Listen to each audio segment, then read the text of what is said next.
ఉమ్మడి మహబూబ్ నగర్ జిల్లాలో వేరుశెనగకు అత్యధిక ధర పలుకుతోంది. అచ్చంపేటలో వేరుశెనగ గరిష్ట ధర 12,769 రూపాయలు పలకగా బాదేపల్లి వ్యవసాయ మార్కెట్లో 12,751 రూపాయలు పలికింది.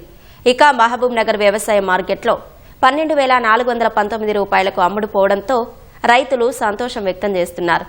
పాలమూరులో 20 రోజుల నుంచి పల్లి రాక మొదలు కాగా 8,000 నుంచి ధర ప్రారంభమై వారంలోనే 12,000కు పైగా ఎగబాకింది. ఈసారి పంట విస్తీర్ణం తగ్గడం, మార్కెట్లో డిమాండ్కు తగిన ఉత్పత్తి లేకపోవడం, విదేశాలకు ఎగుమతులు పెరిగిన నేపథ్యంలో మంచి రేటు పలుకుతోందని వ్యాపారులు చెబుతున్నారు. నుంచి మనకు గ్రౌండ్ సీజన్ ప్రారంభమైంది. స్టార్టింగ్ లో మనకి 8,500 ఉంది, కానీ ఇవాళ మనకు 12,419 రూపాయలు ధర వచ్చింది.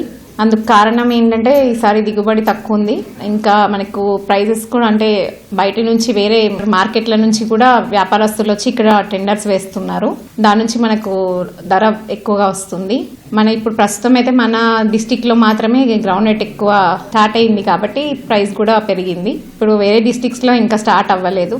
ఇంకా బయట ఎక్స్పోర్ట్ కూడా ఇప్పుడు వాంటెడ్ ఎక్కువ ఉంది కాబట్టి ఈ ధర అయితే మనకి ఎప్పుడు రాని ధర మంచిగా వచ్చింది.